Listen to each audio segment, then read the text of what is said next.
यतिखेर हाम्रो बीचमा नेपाल कम्युनिस्ट पार्टी एमालेका नेता केशव बराल हुनुहुन्छ। केशव बरालजी, ऋषिजी धन्यवाद छ। अब देशको राजनीतिको कुरा गर्न चाहन्छु, एमालेको महाधिवेशनको कुरा गर्न चाहन्छु। एमालेमा सर्वसम्मत रूपमा नेतृत्व चयन हुन्छ यसपटक, त्यो सम्भावना बढ्यो? धन्यवाद छ।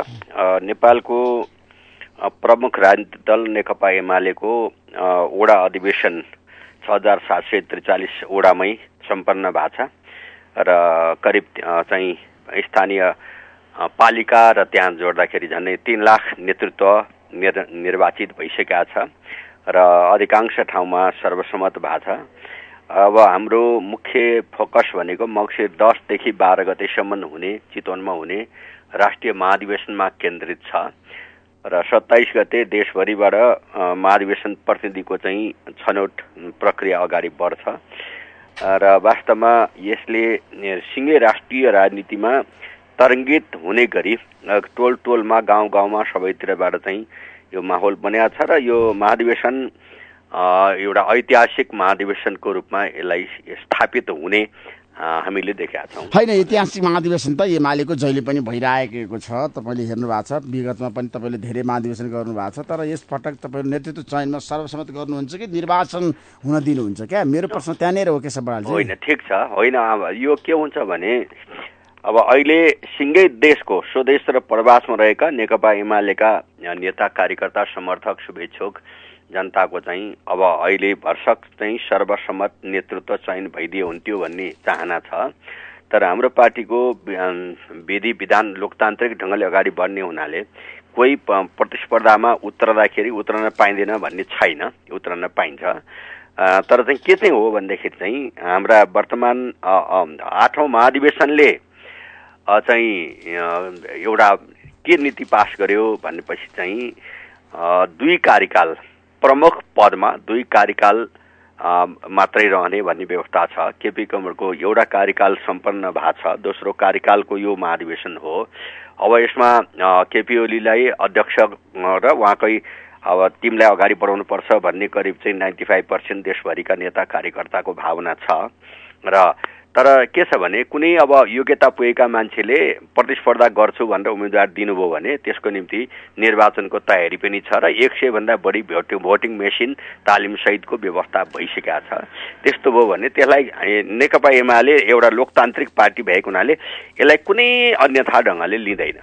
अहिले केपी शर्मा ओली सर्वसम्मत रूपमा अध्यक्ष बन्न चाहनुहुन्छ पार्टीभित्र, उहाँले त्यही उहाँको चाहना भन्दा पनि सिङ्गै पार्टीको र्याङ्क एन्ड फाइलको चाहिँ त्यो चाहना छ। तर त्यसो भनेर कोही योग्यता पुगेका कमरेडहरूले उम्मेदवारी दिनुभयो भने त्यसलाई कुनै अन्यथा ठान्दैन। त्यो निर्वाचनको तयारीमा केपी ओलीकै अगुवाईमा त्यो भोटिङ मेसिन को चाहिँ प्रारम्भिक ट्रेनिङ सुरुवात अस्तिको केन्द्रीय कमिटीको बैठककै क्रममा भइसकेका छ।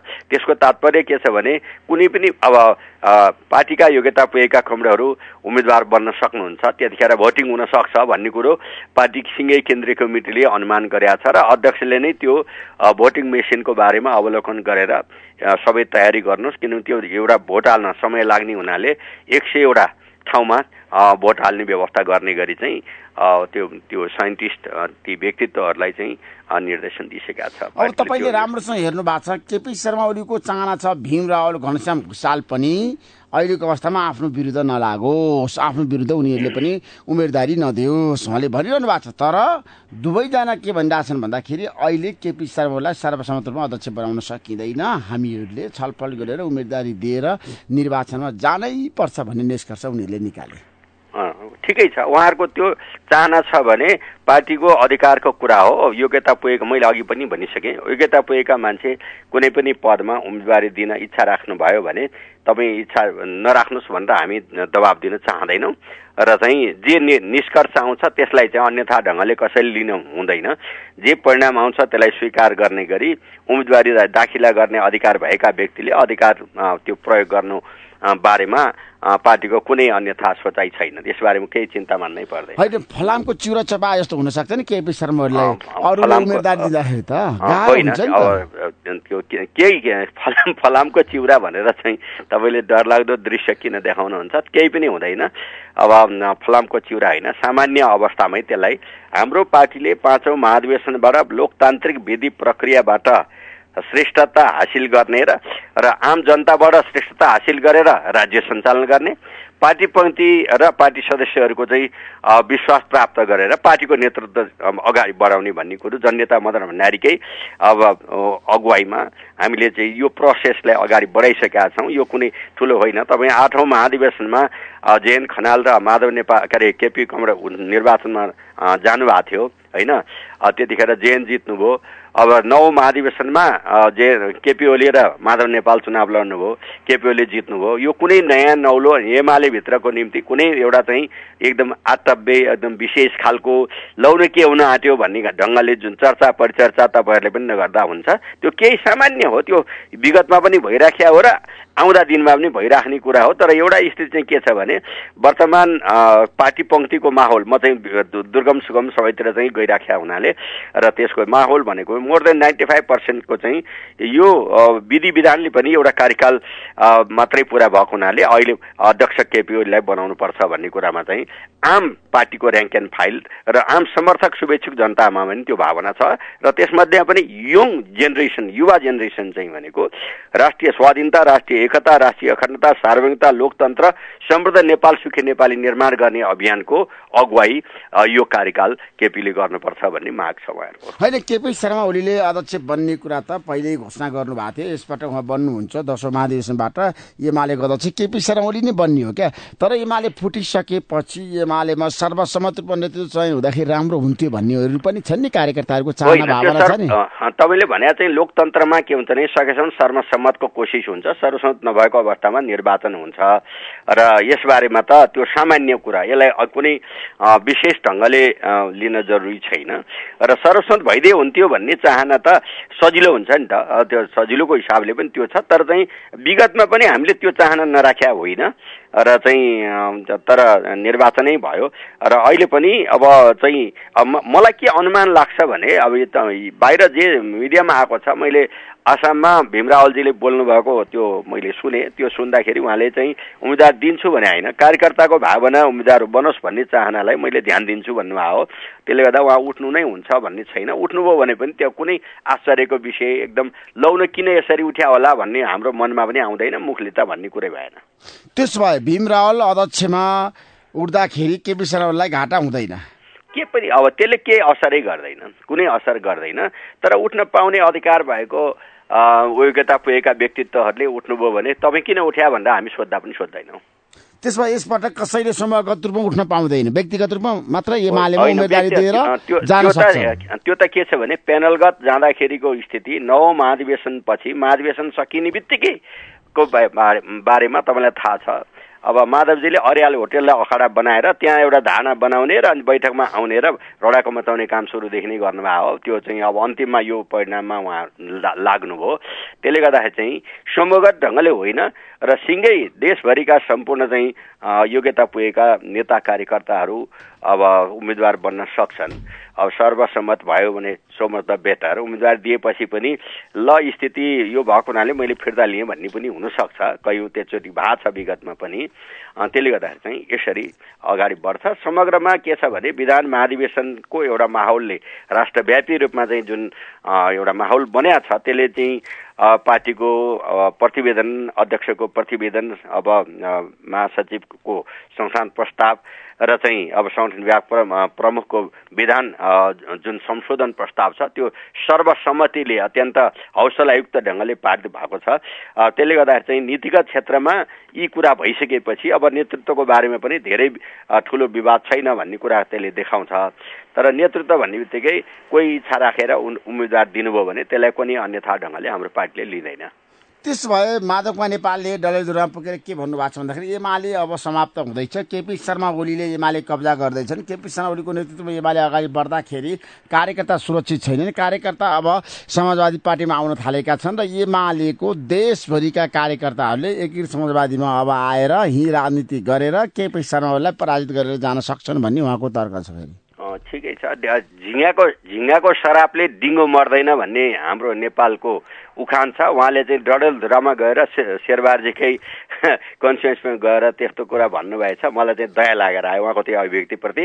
किनभने अब उहाँले जेसुकै ठानेर गरे तापनि उहाँले इतिहासमा लामो इतिहास भएको पार्टी निर्माणमा योगदान गरेको व्यक्तित्व अहिले जुन बबन्डर मचाएर चाहिँ त्यो बाटोमा लाग्नु भएको छ र उहाँको त्यसलाई चाहिँ मैले यति नै भने, धेरै भने, झिङ्गाको शराबले डिङ्गो मर्दैन यो दुनियाँमा। त्यसले गर्दा उहाँका ती अभिव्यक्तिले उहाँ आफैलाई गिज्जाइराखेका हुन्छ, त्यही डडेलधुरामै गिज्जाइराखेका हुन्छ। अन्त कुरा छोडिदिन्न होइन केशव बडालजी, सूर्यमा नहट्ने गरी गर्न लाग्यो रे क्या माधव नेपालको भनाइ। यो गर्न अब हट्दैन। सूर्य चिन्ह लिएर जसले चुनाव लड्छन् उनीहरूको पत्ता साफ हुन्छ। ठिकै छ। उहाँलाई इच्छा लागेको कुरो बोल्न लोकतन्त्रमा होइन, हामीले जीवन मरणको सङ्घर्ष गरेरै अधिकार ल्याइदिएको छ र ल्याएपछि चाहिँ उहाँले त्यो गर्नुभएको छ। उहाँलाई टुप्पामा पनि पुर्याएको हो, 3 कार्यकाल पार्टी प्रमुख पनि बनाएको हो, प्रधानमन्त्री बनाएको हो।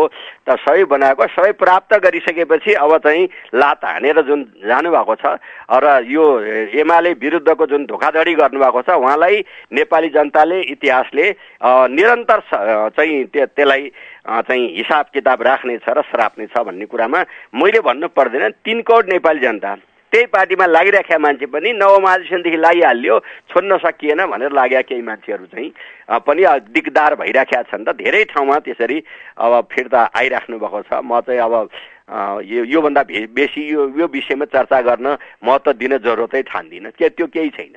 झिङ्गाको शराबले डिङ्गो मर्दैन भन्ने उखान चाहिँ मैले सम्पूर्ण 3 करोड नेपाली भनिरहनु भएको छ। अब तपाईँले त एमाले सर्वसम्मत रूपमा छ नि, अब आगामी दिनमा महाधिवेशन पनि अगाडि बढ्छ, नेतृत्व चयन गर्नको लागि चुनावमा पनि पहिलो नम्बरको पार्टी हुन्छ भनेर तपाईँले त सुरुदेखि नै भन्नुभएको छ। त्यो कति सम्भव छ हेर्न बाँकी छ। मलाई के बताउनुहोस् भन्दाखेरि केशव बडालजी, अब अदालतको कुरा गर्न चाहन्छु। जाँदै अदालतमा प्रधान न्यायाधीश चोलेन्द्र शमशेर जबराको पक्षमा एमाले गएको हो। अब यो जतिखेर पनि यसको चाहिँ यो होइन भन्दै पनि तब जबरजस्ती नगर्नु। हाम्रो के छ भने वर्तमान कम्फर्टेबल 5 दलीय सरकार र सर्वोच्च अदालतका 5 जना न्यायाधीशहरूको बीचको सेटिङबाट र चाहिँ राष्ट्रियता र राष्ट्रिय स्वाधीनताको पक्षमा उभिएको केपी ओलीको सरकारलाई ढालेर जुन षड्यन्त्रमा लाग्नु भएको छ, उहाँहरू 10 जना समान दोषी हुनुहुन्छ र चाहिँ 5 दलीय गठबन्धनका टप लिडरहरू र त्यो चाहिँ संसारमा कहीँ नभएको, कहीँ दुनियाँमा नभएको संसद विघटन पुनर्स्थापना हुन सक्थ्यो, विगतमा पनि भएको थियो। तर चाहिँ सरकार फल्नलाई यति घण्टाभित्र चाहिँ शपथ खुवाऊ अन्यथा भनेर धम्की दिएर चाहिँ त्यो लेखिने काम जुन भएको छ त्यो लेख्ने सबै अब उहाँहरूले नै के भनेको छ भने चोलेन्द्र लेखा होइन हामीले लेखा हो भनेर भनिसक्नु भएको छ। त्यो अपराधमा संलग्न भएका सबै समान दोषी भएको हुनाले कोही दोषी कोही निर्दोषी बनाएर केलाउन जरुरत छैन।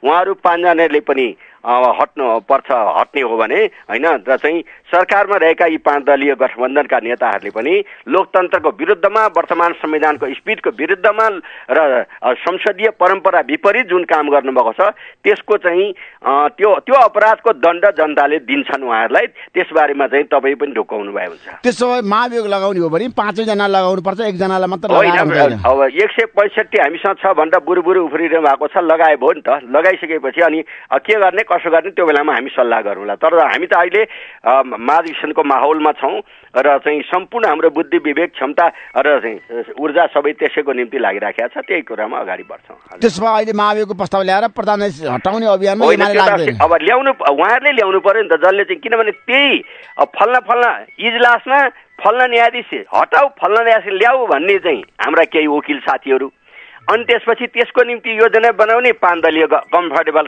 गभर्मेन्ट जुन चलाइराखेको छ अहिले त्यो, अनि अर्को ती अदालतका चाहिँ 5 जना न्यायाधीशहरू। तर म के भन्छु भने सर्वोच्चका न्यायाधीश बाँकीलाई र जनताका न्याय प्राप्त गर्ने अधिकारलाई कुण्ठित बनाएर सर्वोच्चमा चाहिँ जुन जिम्मा बोकेका मान्छे, न्यायाधीश भएका मान्छेहरूले काम गर्दिन भनेर जुन गर्नुभएको छ यो चाहिँ न्यायिक क्षेत्रको चाहिँ उहाँहरूको पनि अत्यन्त ठुलो चाहिँ खोट, दोष र अपराधको रूपमा चाहिँ नेपाली जनताले हेर्न थालिसकेका छन्। सतर्क हुनुहोस् र आफ्नो इजलासमा जानुहोस्, न्याय निरूपणको निम्ति चाहिँ सेवाग्राहीलाई अप्ठ्यारो पार्ने काम नगर्नुहोस्। Thank you so much Keshav बडालजी।